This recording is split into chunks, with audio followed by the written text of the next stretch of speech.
Students, आज हम शब्द के विषय में पढ़ेंगे। शब्द क्या है, इसकी उत्पत्ति कैसे हुई है और इसके प्रकार कौन कौन से हैं। सबसे पहले जानते हैं कि शब्द क्या है। शब्द, जैसा कि हम पहले पढ़ चुके हैं, वर्ण के बारे में पढ़ चुके हैं। वर्ण भाषा की सबसे छोटी इकाई, भाषा की सबसे छोटी इकाई जिसके और अधिक टुकड़े नहीं हो सकते, उसे हमने क्या कहा है, वर्ण कहा जाता है। वर्णों का जो सार्थक समूह होता है उसे ही हम शब्द कहते हैं। वर्णों के सार्थक समूह का नाम हमने शब्द दिया है। जब जैसे कि उदाहरण देखिए, वर्णों के सार्थक समूह को शब्द कहते हैं। वर्ण, वर्ण क्या है, भाषा की सबसे छोटी इकाई। जैसे मैंने लिखा यहाँ पर ल, क, म, ये हमारे क्या हैं, वर्ण। वर्ण हैं, लेकिन जब इन्हीं वर्णों को हम जोड़ देते हैं, जैसे मैं यहाँ पर लिखती हूँ ल, क, मैं को मिलाकर क्या बन गया, लकम। लकम, क्योंकि इसका कोई अर्थ नहीं हुआ, यहाँ पर यह कोई अर्थ नहीं दे रहा है। लेकिन इसी को अगर हम लिखते हैं क, म, ल, तो क्या हो गया, इसका एक अर्थ निकल रहा है, यानी कि यह सार्थक है। वर्णों का सार्थक समूह, यानी कि वर्णों का ऐसा समूह जब उसका कोई अर्थ निकलता है तो वह शब्द कहलाता है। वर्णों के सार्थक समूह को शब्द कहते हैं। कोई भी वर्णों का समूह शब्द नहीं कहलाएगा। अगर हम यहाँ पर सिर्फ समूह लिखेंगे तो वह पूरी इसकी परिभाषा नहीं होगी। शब्द की परिभाषा होगी कि वर्णों के सार्थक समूह को, यानी वर्णों का ऐसा समूह जिसका कोई अर्थ निकलता है उसे शब्द कहा जाता है। शब्द को ब्रह्म भी कहा जाता है। शब्द को ब्रह्म भी साहित्य में कई जगहों पर कहा गया है। ब्रह्म यानी कि शब्द ही पूरी सृष्टि का आधार है। क्योंकि अब देखिए, कई बार यह पूछा जाता है, वर्णों से, वर्ण सार्थक इकाई नहीं है, लेकिन जो शब्द है और शब्दों से वाक्य बनता है, वाक्य से हमारी भाषा बनती है। अब यहाँ पर अगर आपसे पूछा जाए कि भाषा की इकाई कितनी है, भाषा के भाग कितने हैं, तो 3 भाग उसके कहे जाएंगे, वर्ण, शब्द और वाक्य।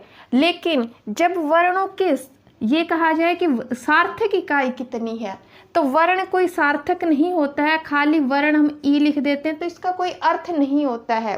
भाषा की जब सार्थक इकाई की बात करेंगे तो 2 सार्थक इकाइयां हैं, शब्द और वाक्य। भाषा के 3 मूल अंग है, 3 मूल भाग कहे जा सकते हैं, वर्ण, शब्द और वाक्य। लेकिन भाषा की सार्थक इकाई की जब बात करते हैं तो भाषा के सार्थक रूप 2 ही हैं, जो है शब्द और वाक्य।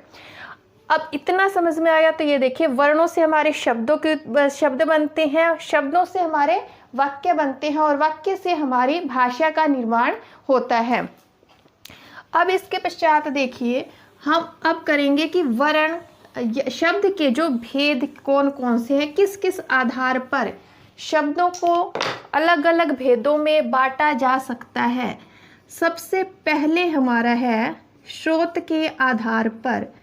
स्रोत के आधार पर, या इंग्लिश में जिसे कहते हैं सोर्स के आधार पर शब्द के भेद। तो शब्द के भेद इस विभिन्न आधारों पर किए जाते हैं। जैसे कि दूसरा है हमारा रचना या बनावट के आधार पर, रचना या बनावट के आधार पर शब्द के भेद। तीसरा हमारा व्याकरणिक प्रकार्य के आधार पर, व्याकरणिक प्रकार्य के आधार पर। और चौथा हम पर है हमारा अर्थ के आधार पर शब्द के भेद। सबसे पहले हमारा स्रोत के आधार पर शब्द के भेद। 5 भेद इसमें कहे जाते हैं, माने जाते हैं, जिसमें है हमारा तत्सम, तद्भव, देशज, विदेशी और शंकर शब्द। ये 5 भेद हमारे स्रोत के आधार पर यानी व्युत्पत्ति के आधार पर। दूसरा हमारा रचना या बनावट के आधार पर। रचना या बनावट के आधार पर 3 भेद शब्द के माने जाते हैं, रूढ़, यौगिक और योग रूढ़ शब्द। ये रचना के आधार पर 3 भेद हैं, कौन कौन से? रूढ़, यौगिक और योग रूढ़ शब्द। व्याकरणिक प्रकार्य के आधार पर जब हम शब्द के भेद करते हैं तो 2 भेद इसमें माने जाते हैं, विकारी और अविकारी शब्द। विकारी और अविकारी शब्द। व्याकरणिक प्रयोग के आधार पर, व्याकरणिक प्रकार्य के आधार पर।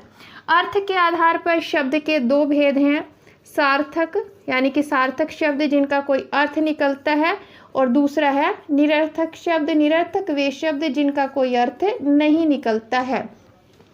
तो इन सब आधारों की हम बात करेंगे। इन सब आधारों के आधार पर शब्द के विभिन्न भेद किए जा सकते हैं।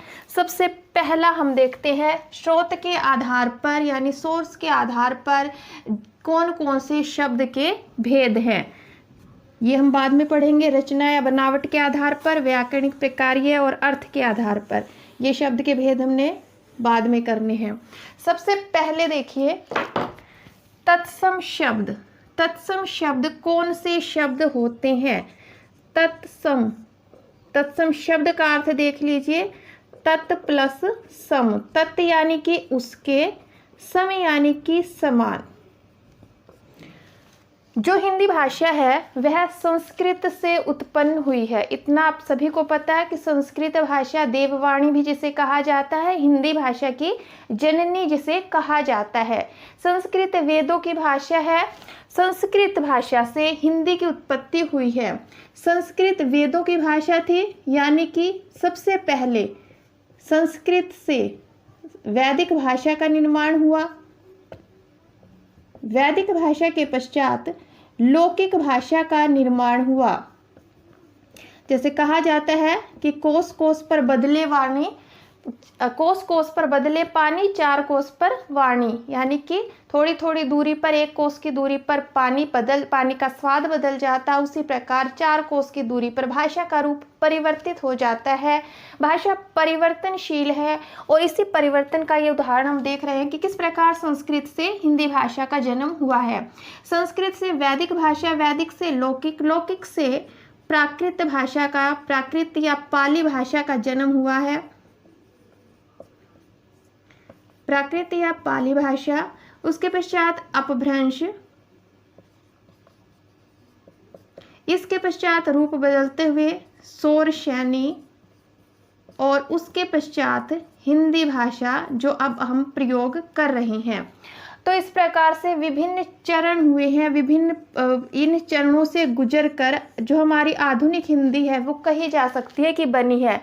क्योंकि यहाँ पर जननी संस्कृत भाषा है तो क्या हुआ है, अब ये नहीं कहेंगे कि संस्कृत से हिंदी तक इन सब पड़ावों से आते आते हिंदी संस्कृत जो है पूरी तरह से परिवर्तित हो गई है, या संस्कृत का कोई भी शब्द प्रयोग में नहीं ला रहे हैं। संस्कृत का केवल रूप परिवर्तित हो गया है। कुछ शब्द ऐसे हैं जो आज भी संस्कृत भाषा के ही हैं और हिंदी में प्रयोग किए जाते रहे हैं। अब देखिए तत्सम शब्द क्या है। तत्सम शब्द वे शब्द हैं जो संस्कृत भाषा की हैं और उनका रूप परिवर्तित नहीं हुआ है, जैसे के तैसे वो हिंदी भाषा में प्रयोग किए जाते रहे हैं। तत्सम शब्द की परिभाषा देखिए, जिनका रूप परिवर्तित नहीं हुआ है संस्कृत से हिंदी में आते आते, यानी कि जो पहले संस्कृत में शब्द बोले जाते थे वो हिंदी में भी प्रयुक्त हो रहे हैं, लेकिन उनमें कोई भी परिवर्तन नहीं आया है, इसलिए उन्हें तत्सम शब्द कहा जाता है। तत्सम शब्द की पहचान देख लीजिए। तत्सम शब्द की सबसे पहली पहचान तो यही है कि ये बोलने में, लिखने में, पढ़ने में, बोलने, पढ़ने, लिखने में जो हिंदी के शब्द होंगे, हिंदी के अन्य शब्दों की अपेक्षा ये थोड़े से आपको कठिन लगते हैं, ऐसे शब्द तत्सम शब्द कहलाते हैं। दूसरे इसकी पहचान कह सकते हैं, जहाँ पर भी कोई भी संयुक्त अक्षर आ जाता है, कोई भी संयुक्त अक्षर, जब हमने वर्ण के भेद किए थे तो उसमें हमने पढ़ा था संयुक्त अक्षर हमारे 4 हैं, अक्षय, त्रय, ज्ञ और श्रेय। अक्षय, त्रय, ज्ञ और श्रेय श्रमिक। तो ये 4 अक्षर जहाँ पर भी आ जाते हैं, ये इसकी पहचान है। अधिकांशतः ऐसा होगा, हर सभी में ऐसा नहीं होगा, लेकिन अधिकांश यानी कि 90% ऐसा होगा कि जहाँ पर भी संयुक्त अक्षर आ जाता है वो शब्द हमारा तत्सम शब्द होता है। तीसरा है हमारा जहाँ पर भी अनुनासिक स्वर होता है तो वह हमारा अनुनासिक स्वर जो होगा तो वह तत्सम नहीं होगा। जहाँ पर भी अनुनासिक स्वर होगा तो वह तत्सम नहीं हो सकता है। अनुनासिक कैसे? जैसे कि मान लीजिए हम लिखते हैं चांद, तो चांद हमारा अनुनासिक शब्द है और अनुनासिक शब्द कभी भी तत्सम नहीं होता है। इसकी अगली पहचान देख लीजिए, जहाँ पर भी अनुनासिक नहीं हो बल्कि क्या हो, अनुस्वार आ जाता है। अनुस्वार जहाँ पर आ जाता है तो वो हमारा तत्सम शब्द होता है। जैसे कि यहाँ पर मैंने लिख दिया चंद्रमा। चंद्रमा जब हम लिखते हैं तो चंद्रमा यहाँ पर क्योंकि अनुस्वार का प्रयोग किया गया है और यहाँ चांद में अनुनासिक का अनुस्वार जहाँ प्रयोग किया गया वह हमारा तत्सम शब्द होता है। एक और पहचान इसकी देख लीजिए, जहाँ पर री शब्द आता है, री ऋषि जहाँ पर आ जाता है, री शब्द जहाँ पर होगा वहाँ पर वह शब्द तत्सम शब्द कहलाएगा, तत्सम शब्द होगा। तो 5 पहचान इसकी मैंने आपको बता दी। तत्सम शब्द कौन कौन से होते हैं? वे शब्द जो बोलने, पढ़ने, लिखने में जो थोड़े से आपको कठिन लगते हैं। दूसरा है संयुक्त अक्षर जहाँ पर भी आ जाता है, अक्षय, त्रय, ज्ञ, श्रेय, इनमें से कोई भी अक्षर जब वर्ण आ जाता है तो वहाँ पर वह तत्सम शब्द होता है। अनुनासिक स्वर जहाँ पर होगा तो वो तत्सम नहीं होगा। अनुस्वार जहाँ पर होगा वह तत्सम शब्द होता है। जहाँ पर रै ऋषि आ जाता है तो वह हमारा तत्सम शब्द होता है। तत्सम यानी कि संस्कृत के वे शब्द जिनका रूप परिवर्तित नहीं होता है और हिंदी में प्रयोग किए जाते हैं वे हमारे तत्सम शब्द कहलाते हैं। उदाहरण देख लीजिए एक बार, यह उदाहरण से आपको स्पष्ट हो जाएगा कि किस प्रकार से तत्सम के उदाहरण हैं। जैसे कि मस्तक, मस्तक का प्रयोग हम करते हैं। मस्तक किसको कहा जाता है? माथे को कहा जाता है। यहाँ पर क्या है, ये पहचान मैंने अभी बताई थी। संयुक्त स्वर कहीं भी आ जाएगा, जहाँ पर स और त मिलाकर प्रयोग किया जा रहा है, संयुक्त अक्षर है, इसीलिए यहाँ पर मस्तक शब्द को कौन सा शब्द कहा गया है? तत्सम शब्द। अगर हम कहते हैं अक्षी, अक्षी कहा जाता है आँख को, अक्षी में अक्षय संयुक्त अक्षर है तो यह भी हमारा तत्सम शब्द हो जाता है। दूसरी पहचान मैंने बताई, कोई भी शब्द जहाँ पे ड या ढ का प्रयोग आता है तो वह तत्सम शब्द नहीं होता है। ड और ढ, जैसे कि शब्द ले लीजिए ढोलक, ढोलक शब्द हमारा, क्योंकि यह भी तत्सम का उदाहरण नहीं है, तत्सम शब्द नहीं है। जहाँ पर भी री शब्द का प्रयोग जहाँ पर आ जाता है, जैसे कि ऋषि, ऋषि शब्द हमारा तत्सम शब्द होता है। जहाँ पर री क्योंकि संस्कृत का ही मूल शब्द है और संस्कृत से ही आया है, इसीलिए ये तत्सम शब्द का उदाहरण है। इस प्रकार से तत्सम शब्द के बारे में अभी हमने पढ़ा कि तत्सम शब्द संस्कृत के वे शब्द जो कि संस्कृत से हिंदी तक की यात्रा में अब कोई भी जिनका रूप परिवर्तित नहीं हुआ है उन्हें तत्सम शब्द कहा जाता है। दूसरा देखिए तद्भव शब्द। नंबर 2 पर तद्भव शब्द कौन से हैं? तद्भव शब्द हमारे वे शब्द होते हैं, यहाँ से संस्कृत से हिंदी तक आते आते भाषा को अनेक पड़ावों से होकर गुजरना पड़ा, जिसके कारण संस्कृत के कुछ शब्दों में थोड़ा सा रूप परिवर्तित हो गया। संस्कृत के शब्द थे कुछ ऐसे थे जो कि परिवर्तित हो गए।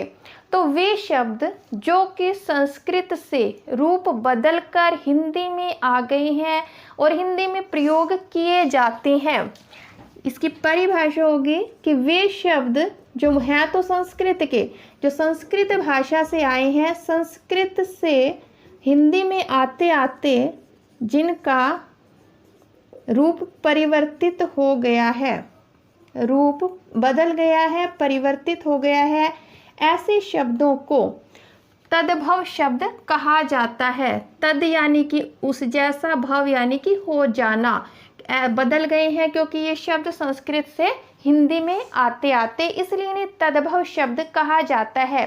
तद्भव शब्दों में देखिए जैसे हमने अभी किया, संस्कृत में हमने किया तत्सम शब्द में मस्तक, ये तत्सम शब्द है। इसी का जब हम तद्भव रूप लिखते हैं तो हम लिखेंगे माथा।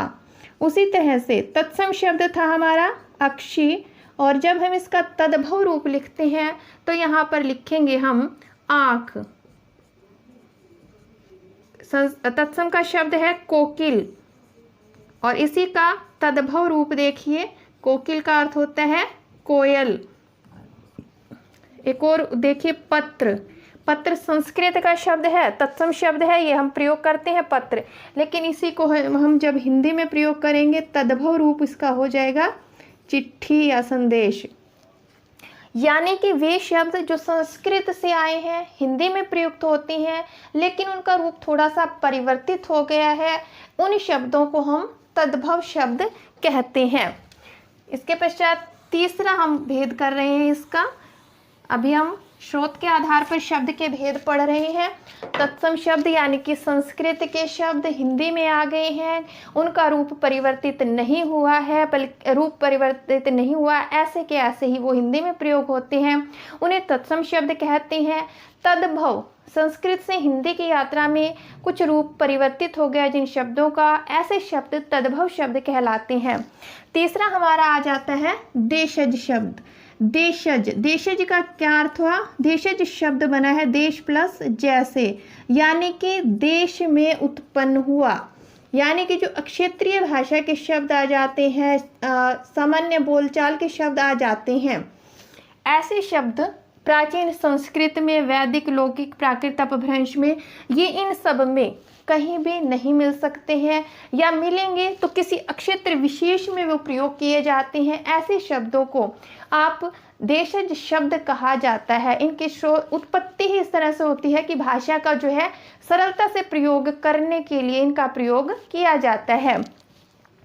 उदाहरण देखिए, जैसे कि कुछ शब्द मैं आपको दिखा रही हूँ यहाँ पर लिखकर, जैसे झाड़ू, लोटा, पगड़ी, गड़बड़, ये ऐसे शब्द हैं जो कि हमने सुविधा की दृष्टि से प्रयोग करने शुरू कर दिए हैं। अपनी आवश्यकता को, सुविधा को दृष्टि में देखकर रखते हुए जिन शब्दों का निर्माण हुआ है उन्हें देशज शब्द कहा जाता है। इसीलिए इन्हें देश में उत्पन्न हुआ शब्द भी कहा जाता है, या ये क्षेत्रीय भाषा के शब्द भी कहलाते हैं। इसके पश्चात देखिए, देशज के पश्चात है विदेशी शब्द। विदेशी शब्द, विदेशी जैसे कि भारत जो है भारत पर अनेक राजनीतिक, आर्थिक, सांस्कृतिक प्रभाव अन्य देशों का रहा है। भारत कई वर्षों तक गुलाम भी रहा, तो उस शासन का प्रभाव, उन राजाओं का प्रभाव भारतीय भाषाओं पर भी पड़ा है। तो विदेशी संस्कृति के प्रभाव से विदेशी भाषा के कुछ शब्द हमारी हिंदी भाषा में आ गए हैं और उन्हें विदेशी शब्द कहा जाता है। जैसे कि विदेशी भाषाओं से, विदेशी यानी कि अन्य भाषाओं से आए हुए शब्द, अन्य देशों की भाषाओं से जो शब्द आए हुए हैं उन्हें विदेशी शब्द कहा जाता है।